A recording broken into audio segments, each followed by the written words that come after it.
Bah.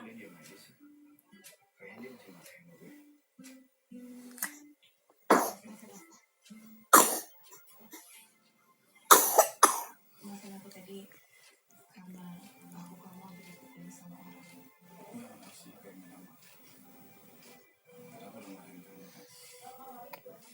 Sebenarnya tadi tuh aku cuma kamu nggak tega aja sama aku kan dia punya itu aku nggak mau sampai dia kenapa tapi sekarang dia jadi oke aku juga kaget. Ya aku ngerti dan aku tahu kamu khawatir cuma aku nggak kepikiran sampai situ. Ya udah berarti